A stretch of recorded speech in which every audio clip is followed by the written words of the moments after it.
Rutgers 2026. Let's talk Scarlet Knights. In this video, we are going to get to everything roster, coaching staff, program health, and talk about what to expect for Rutgers heading into the 2026 season. Let's go to our overall team sheet for Rutgers. This is where they recruit nationally, the overall rank, and where they recruit in the Big Ten. A bit surprising, this team is pretty consistently right around number 10, and there are 18 teams in this conference, so this is far from bad. Retention from Rutgers is also pretty good. You're seeing above 64% of the last three classes. The real problem here is that they are awful in the transfer. They're 16th in transfer portal rankings, so that really brings down their talent as a whole. I get it, tough place to play. One thing I'll say about the transfers, they do get dinged because they don't bring in as many of them. They kind of pick and choose and fit players into a system where they know they can have success. Think like an Ethan Kaliak-Manis, sort of these reclamation projects. You had like a DT Sheffield. Most of their transfers are coming in and producing right away, and they're cultivating depth with youth. So I kind of like that approach. Rutgers is always going to be at a talent disadvantage compared to the Ohio States, but given their resources, I'm actually impressed with this team. And we've seen them have quite a bit of success under Greg Schiano. Since he retook the job, they are 31-41. They've played in bowls 2 of the last 3 years. They fell short last year with a 5-7 record. And their analytical record was exactly that. That basically just tries to take out some of the funny business, fumbles, interceptions, coin flip plays that don't go your way, penalties. So your wins were Ohio, Miami, Ohio, Norfolk State, Purdue, and Maryland. They did play competitively against Iowa, Minnesota, and Penn State, but just couldn't quite get there. So you end up 5-7. Now they'll need to take a step back towards reaching a bowl again. But Schiano's done a great job here considering where the program was. Kirk Shiraka is still the OC. He's been here since 2023, previously of Minnesota and Penn State. They're pretty balanced. This team is a little below average in pace. They're pretty balanced in terms of pass rate. Last year, 47.5%. But this team was awesome on offense. It was far from the problem. They were 6th in total offensive efficiency. It was the defense that couldn't stop anybody. They finished 133rd in total defense. They have a new DC who I'm very excited about, Travis Johansson. He comes over from South Dakota State. He was their head coach last year, previously coordinated the defense. You can look across his tenure there. They were racking up top 25 defenses year in and year out. They were that last year, so that's a good conference in the FCS. They play a lot of good defense too. And I mean, you're playing really competitive teams. I'm semi-optimistic that this can be better in year one. The question is, okay, they were 133rd last year. Are we talking about top 40 or is this more like top 75? For the record, both would be good. Let's get to the depth chart. So what you're seeing on the screen briefly, just taking a look at the 2 deep, you have the projected starter at the top, how many snaps they've played the last 2 years, what star recruits they were. So that is overall, 4-star, 5-star. If there's nothing in there, they weren't a star at all. A value score is a 0 to 100 scale, 100 being your all-conference type players, 50 being dead average, 0 being the worst. So just trying to project what that player will offer this season. And then if they transferred coming in, like Dylan Lonergan, that'll be there. So this is a QB battle. We don't know if it's Lonergan or AJ Suras. Both are 4-stars. Suras has been kind of the man waiting in the wings behind Kaliak-Manis for a while, and he is a good recruit. He's from the area, and he has certainly the leg up in terms of what they've done within the system. He is somewhat mobile. This is a guy that had over 900 rushing yards in high school, so he kind of fits that mold, but he's inexperienced. Lonergan is not that. Former Alabama 4-star, started with Boston College for most of the season last year. And then I've got a bone to pick with Bill O'Brien. Bench Lonergan after underlying stats were good. You can look at that Boston College offense. It was a complete and utter disaster. Part of the problem is Bill O'Brien is involved. 12 big-time throws, 10 turnover-worthy plays. That's great. 15 sacks, not bad. Why did he get benched? And the offense completely, it went off the rails when he left entirely. So he ends up coming back. And overall, Lonergan finished with better seasons in the ACC efficiency-wise than Kyron Jones, Robbie Ashford, Miller Moss, CJ Bailey, Mason Heinzstall, and Eli Holstein. What I'm trying to say with Lonergan, a lot of people will come out and give him a bad name. He was not as bad as people think. He was not the main problem with that Boston College team that had a million problems. So if you see Lonergan win this job, I wouldn't be terribly upset. It kind of like when Ethan Kaliakmanis came in, a lot of people weren't happy with Rutgers. I don't think Dylan Lonergan's the worst quarterback in this conference by a wide stretch, too. In fact, we have them finishing 15th in the Big Ten, which isn't great, but 63rd nationally. This is more than a capable position. And it is one that is probably boosted by the skill position players. Yeah, you lose some important receivers like Ian Strong's now at Cal, D.T. Sheffield finally graduated, but you have KJ Duff. This guy is a junior 4-star who's done nothing but produce, and he's a very friendly receiver to your QB. He's 6'6", 225, 2.5 yards per route is awesome, over 1,000 yards. He plays on the perimeter. He had 22 contested catches. 22 contested catches, and unbelievable. So, yeah, he definitely helped out Kaliakmanis. Kaliakmanis got drafted somehow. That's a great place to start. You have Daisier Carter coming in, another 4-star. Rutgers has a history of playing 4-stars immediately. Look at Duff. Now, Duff is kind of a special player, but Daisier Carter probably comes in and plays. Ben Black, rotational guy last year, but he had 20 catches, sort of a glue guy. Played out wide, sort of that sacrificial type receiver. I don't know if he gets beat out or not this year because he was inefficient, and Rutgers does have a lot of young talent, so that could be in play. If Black has to get out there, what of it? It'll be fine. But Michael Thomas is now a sophomore 4-star. He played 13 snaps. We could see him.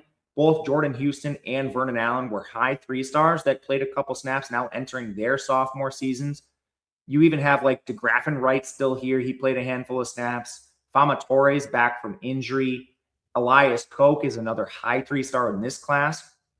Rutgers has considerable upside.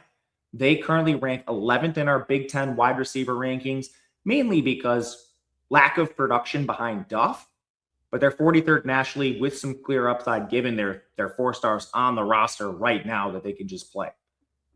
Tight end. This position is a bit barren. You lose Kenny Fletcher. You lose Colin Weber.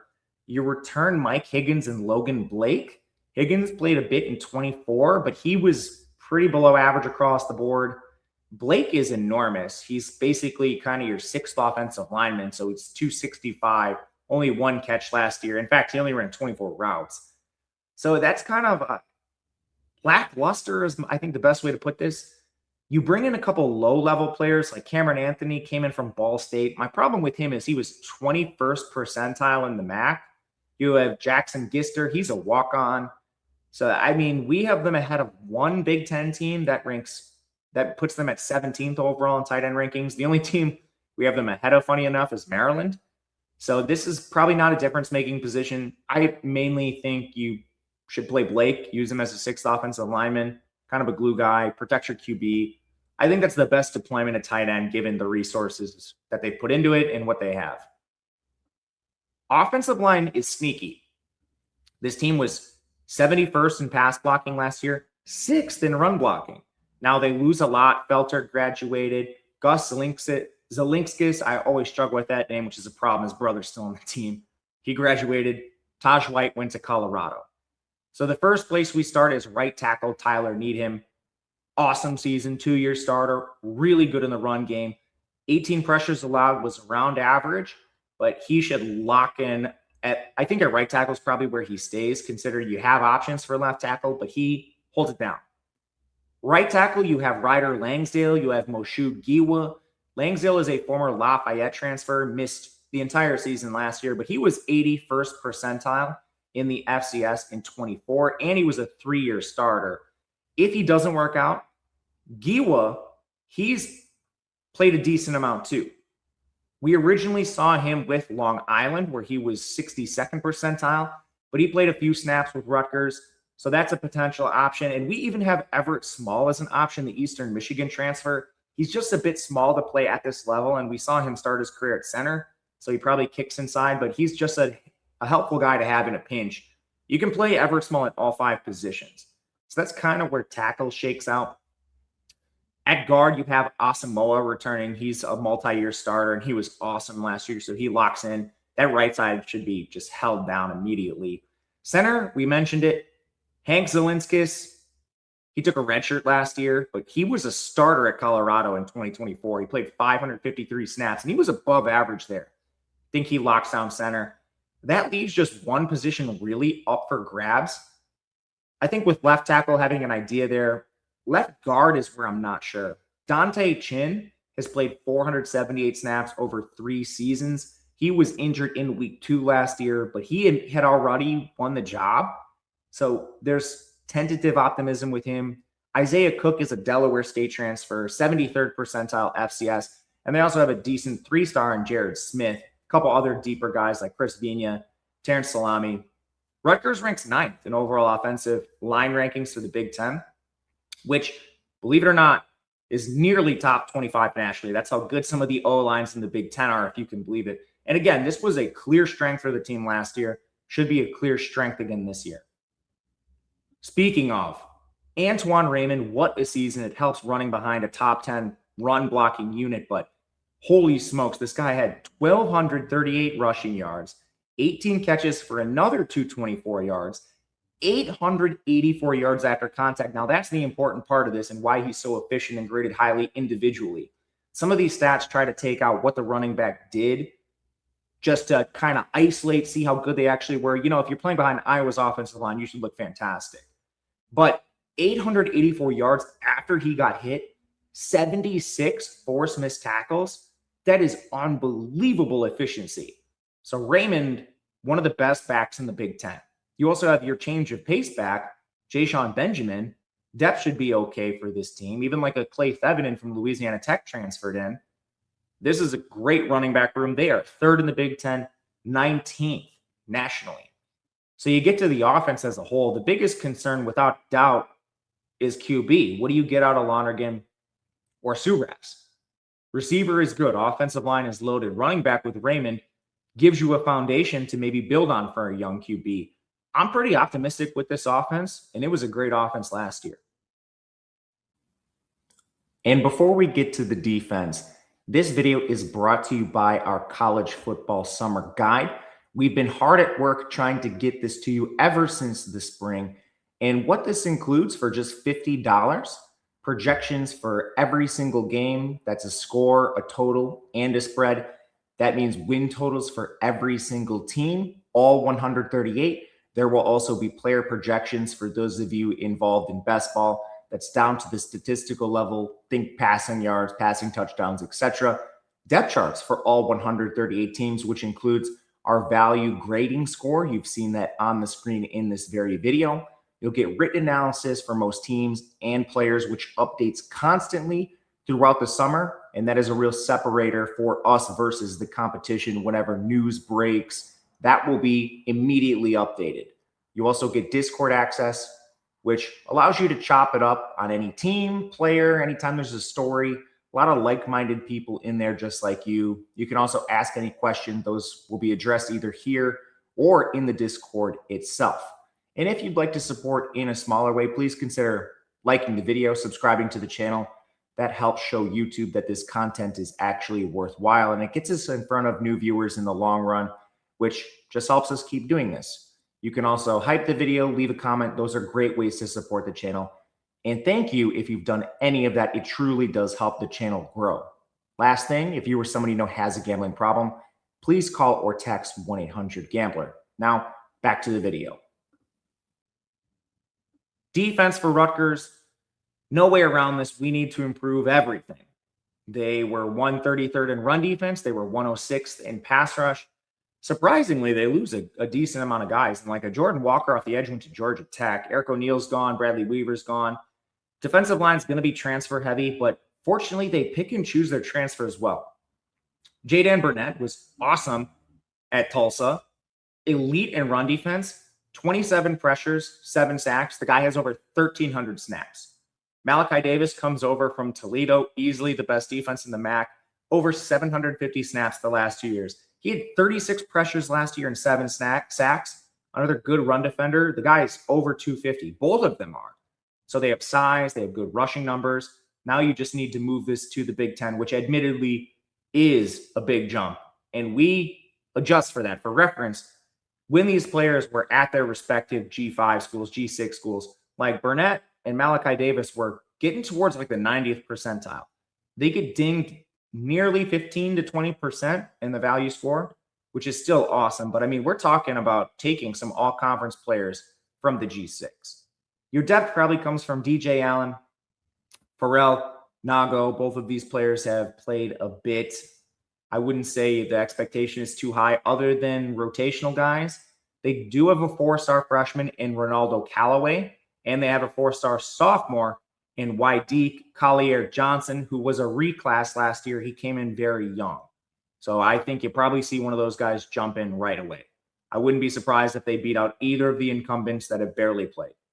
Inside, you lose Jordan Thompson, Oliver Balat, but they do bring in Rondo Porter, another awesome guy. He's a former South Carolina player where, he didn't really play much there, but he goes down to App State and he immediately destroys in run defense and has 28 pressures from the interior. So Rutgers probably a little more his speed. He's a good transfer. You get Keyshawn Griffin, Zaire Angoy back. Both of them have played a bit for this Rutgers team, mainly in rotation, and both of them held their own. You're looking at slightly above average play from both. You get back Doug Blue Eli from injury after he came over from South Florida. He was a 2-year starter down there. Young players could play in rotation. They add a fair amount on the defense. They currently rank 6th in the Big Ten overall defensive line rankings, which is probably a bit aggressive for this team because a lot of it is reliant on players jumping up. And as much as I think we've worked through some kinks with that, downgrading players, especially the elite ones, it's still volatile. You bring in Toledo, Tulsa, App State transfers that need to start. A lot needs to go well for them to reach this ceiling. So let's call this tentative optimism on the Rutgers defensive line. Linebackers, similar. What I like about linebackers, they do have returning options to at least compete with some of these transfers that are really highly ranked. They didn't lose much from last year. They do get back Abraham Wright, who had to play more than I think they wanted to, missed 12 tackles, gave up a 90% catch rate. So some of the coverage stuff was pretty bad for him. He was a little below average. But fortunately, 4-star Moses Walker is back. He got hurt 4 games in, his second non-contact injury, which is concerning, but he is extremely talented. He should play above right if he's healthy enough. But fortunately, they bring in some transfers. It should help whether he's healthy or not. So Sean Allison from Drake, Ty Morris from Rice. Allison was the Defensive Player of the Year in the Pioneer League, 100th percentile in the FCS, unbelievable production. Morris has over 1,300 snaps with Rice. He was a 66th percentile athlete in the American. Yeah, maybe doesn't have quite the ceiling, but he's extremely experienced. You have a 4-star sophomore in DJ McClary for depth. So the good thing about the linebacker room is, let's say like a Ty Morris can't make the jump. Okay, well, we have Moses Walker, 4-star. Abraham Wright's experience. We have McClary, a 4-star who is now a sophomore. Like, he could very well be coached into a role that's better. They're 6th in total linebacker rankings in the Big Ten, 24th nationally. And again, one other thing I'll circle back to. I like the defensive coordinator hire. Hopefully this isn't like last year where you're just squandering all this talent when you just need a coach to potentially coach it out of them. Secondary was 117th, in my opinion, the worst unit they had last year. And somehow they lose like Jacoby Henderson to Virginia and Bo Masco to Texas. Bit surprising. The only starter they get back is Kaj Sanders, who, believe it or not, is a former 4-star. I mean, this is a guy that has a lot of experience, a good pedigree. He just has not been able to get it done with Rutgers. And part of it was he missed 10 tackles. He gave up 6 touchdowns and had no ball production. But he's probably locked into one of your safety spots. That's not for sure, though. Other safety, probably Mercer transfer, Chris Joins. This is a player that had 78th percentile in the FCS. But there are younger players. They have 4-stars, Messiah Tilson and Tariq Hayer on the roster. So we could even see this position upgraded. But one of the worst projected starters for the team, Kaj Sanders, does occupy safety. Corner, you're looking at probably mostly transfers. Mikey Munn comes in from South Dakota. So a 1-year starter, but 99th percentile. He has a good chance to start. Zamir Dawood from Villanova, 87th percentile. Good chance to start. Kevin Humes from Maryland got picked on a little bit there, but a former 4-star. He grades out above average for this team overall. Nothing crazy. And then there is competition from incumbents like Kevin Levy's still here. He played a little bit last year. Bradley Jones from Citadel was 79th percentile production in the FCS. They have another 4-star freshman in Devontae Anderson. Now, the secondary is still a big concern for me, especially with it's kind of a blend of safety and corner. A lot of reliance on younger players. We have them projected 17th in the Big Ten, 90th nationally. So this is a position of concern. It derailed them last year. It could do that again this year. Kicker is Jai Patel. He's been there for 4 years. Kind of know what we're getting with him. He'll spray a little bit, but he does have some range. You can see him hit 50-yarders. He missed 2 extra points last year, just kind of speaking to some of the accuracy problems. But overall, decent enough Big Ten kicker. Here is where Rutgers ranks at every position group, which is a bit better than you might think. Running back, obviously, with Raymond is great. Receiver has the ceiling to be better, even with Duff. I'm really optimistic about the front 7 on defense and the offensive line. This team has better trenches than you might think. We have Rutgers power ranked 39th. Their win total is 4.5, juiced over -140. That is the number I played. We have them projected for 6.33 wins. This is one I'm pretty comfortable with. And getting to the schedule for this team, I think there's plenty of winnable games. Now, there's going to be some losable ones too. In conference, you have Penn State at the end of the season, probably a big dog there. USC is at home in week 3. They go across the country. But otherwise, what scares you here, man? Like Michigan, okay, I can see it. But what you'll see on here is no Ohio State, no Oregon. I mean, your non-con is UMass, Boston College, and Howard. Like you should be 3-0 in those games. Boston College is an utter disaster. So then you have a lot of coin flips. Okay, you're better than Maryland. The game is on the road. They still should be favored. But you get like a down Nebraska team at home. You get Wisconsin. We have Northwestern. We have Michigan State. They need to win 2 more of these games to cover this. I mean, this is one of my favorite win totals of the season right now is this Rutgers over 4.5. And it's not even juiced that crazy. We're talking -140. The effective win total on this is about 4.75. So you're not even paying crazy juice on this. This is a great one, in my opinion. I'm high on this Rutgers team. I love the defensive coordinator hire. I think this is a pretty good one.